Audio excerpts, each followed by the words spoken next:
tentang konsep dasar geografis. Yuk ikutin keseruannya sampai akhir. A few moments later. Konsep lokasi itu intinya buat tempat kita tahu di mana sih lokasi yang kita mau. Nah, di geografi, lokasi itu dibagi menjadi dua tipe, yaitu absolut dan relatif. Yang pertama kita bahas itu absolut. Yang ini dipakai titik koordinat dan garis lintang atau garis bujur. Sifatnya tetap dan gak bakal berubah walaupun tahun berganti. Contohnya kayak Danau de Palem koordinasi. Nah, ini tuh ada di 6 derajat 14 menit 25,1 lintang selatan dan 107 derajat 4 menit 6,4 detik bujur timur. Keren kan? Nah, yang kedua, konsep relatif. Kalau ini patokan dari tempat lain. Misalnya Danau de Palem ini jaraknya sekitar 3 km dari SMA 1 Tambun Utara. Nah, arahnya ke timur laut dan kalau naik motor cuma butuh 8-10 menit aja lewat jalur Sultan Hasanuddin. Jadi singkat ya, lokasi absolut itu kayak alamat pasti, sedangkan lokasi relatif tuh kayak orang yang bilang, rumah gua tuh di depan lapangan Sri Amur tahu? Itu nggak pasti. Dengan konsep lokasi ini kita bisa jelasin posisi suatu tempat dengan jelas. Kalau pakai angka ya fix atau maupun dibandingin sama tempat lainnya. Jadi gitu deh penjelasannya. Kita lanjut ke bagian selanjutnya. Saya akan menjelaskan tentang konsep kedua yaitu jarak. Yang pertama jarak mutlak. Jarak mutlak dari danau sini sampai SMN 1 Tambun Utara sekitar 600 meter menurut Google Maps. Dan saya akan menjelaskan bagian relatif.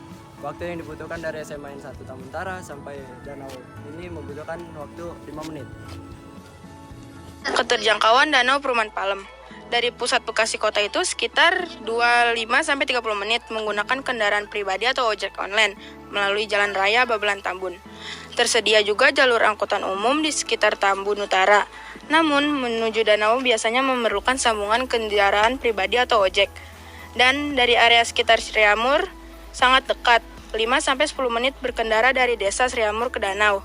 Jalan lingkungan perumahan sudah beraspal, namun beberapa jalur hanya muat untuk kendaraan roda 2. Nah, dari perumahan Dharma Wangsa, jaraknya itu 1-2 km. Dapat ditempuh dalam 5 menit dengan sepeda motor atau 15 menit berjalan kaki. Konsep kelima yaitu konsep aglomerasi.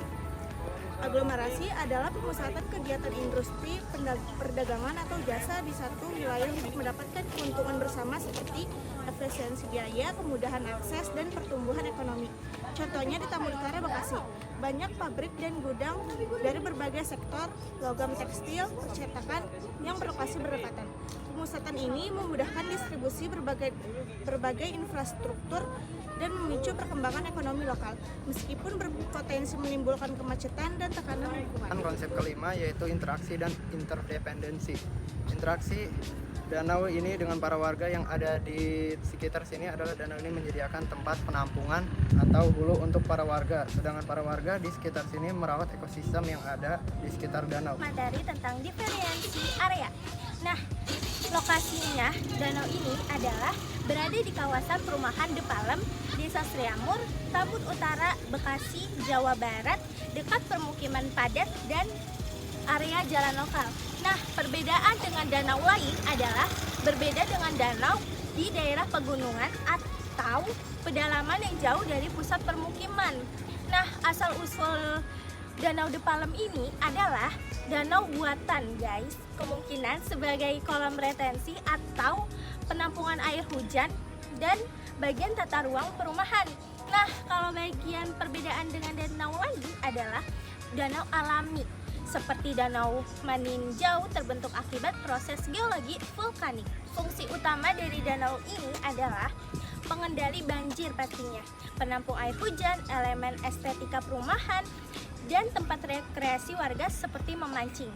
Nah, bagian danau lain adalah waduk atau danau besar, biasanya juga berfungsi untuk irigasi pertanian, pembangkitan listrik atau pariwisata skala besar. Yang lingkungan sekitar dari danau ini adalah dikelilingi bangunan perumahan, jalan setapak, vegetasi buatan, dan fasilitas umum.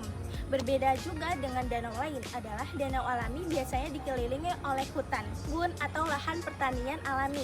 Nah, bagian ekosistemnya adalah ikan peliharaan atau liar yang terbawa aliran air, vegetasi perairan terbatas, burung dan serangga yang beradaptasi di area urban. Ini adalah danau besar memiliki keanekaragaman hayati lebih tinggi dan sering terdapat spesies endemik. Nah, bagian terakhir nih teman-teman adalah pemanfaatan sosial, yaitu digunakan untuk rekreasi warga, memancing, bersantai, dan memperindah lingkungan perumahan. Bagian danau lain adalah danau wisata skala besar dikunjungi oleh wisatawan dari berbagai daerah dan punya fasilitas pariwisata umum. Kesimpulan dari diferensiasi area ini adalah dengan konsep diferensiasi area, Danau Perumahan De Palem di Sriamur, Bekasi menonjol sebagai danau buatan di lingkungan urban dengan fungsi utama estetika dan pengendalian banjir. Nah, ciri ini membedakan dari danau alami yang terbentuk secara geologis dan memiliki fungsi ekologis serta ekonomi yang lebih luas. Tentang materi nilai kegunaan dari danau. Nilai kegunaan dari danau bisa dilihat dari berbagai aspek, baik bagi manusia, lingkungan maupun keanekaragaman hayati. Berikut rinciannya. 1. Nilai ekonomi. 2. Nilai ekologis. Dan 3. Nilai sosial dan budaya. 4. Nilai ilmiah. Nilai ekonomi, contohnya sumber air, perikanan air tawar, pariwisata dan rekreasi, transportasi air di daerah tertentu. 2. Nilai ekologis. Nilai ekologis contohnya menjadi habitat sebagai jenis ikan, burung air, dan tumbuhan, mengatur siklus air dan menjaga kelembapan wilayah sekitarnya. 3. Nilai sosial dan budaya. Contohnya menjadi pusat kegiatan masyarakat seperti acara adat atau tradisi. 2. Menjadi sumber inspirasi seni dan budaya. 4. Nilai ilmiah. Contohnya adalah tempat penelitian ekosistem, keanekaragaman hayati, dan perubahan lingkungan. Konsep keterkaitan ruang Danau Palem ini. 1. Keterkaitan lokasi, spatial relationship, kedekatan geografis. Karena Danau Palem berada cukup dekat dari SMAN 1 Tambun Utara, ada kemungkinan akses mudah bagi siswa dan guru untuk memanfaatkannya. Akses transportasi, jalannya bisa melalui pejalan kaki atau kendaraan dalam waktu singkat sehingga relevan untuk kegiatan sekolah. Konsep yang ke-9 yaitu konsep morfologi. Danau ini merupakan danau buatan manusia dengan kedalaman berkisar antara 5 sampai 10 meter. Sementara luas permukaannya masih belum diketahui. Fungsi utama danau ini adalah sebagai sumber air untuk mengairi sawah di sekitarnya. Wilayah di sekitar danau didominasi oleh pemukiman dan area persawahan. Konsep ke-10 dalam geografi yaitu pola. Pola danau ini adalah persegi dan pola pemanfaatannya adalah tempat mancing atau tempat santai untuk warga sekitar. Dan pola persebaran aktivitasnya adalah sama saja seperti pola pemanfaatannya, yaitu tempat mancing dan tempat bersantai untuk warga sekitar. A few moments later. Sekian dari kelompok kami. Wabillahi taufiq wal hidayah. Wassalamualaikum warahmatullahi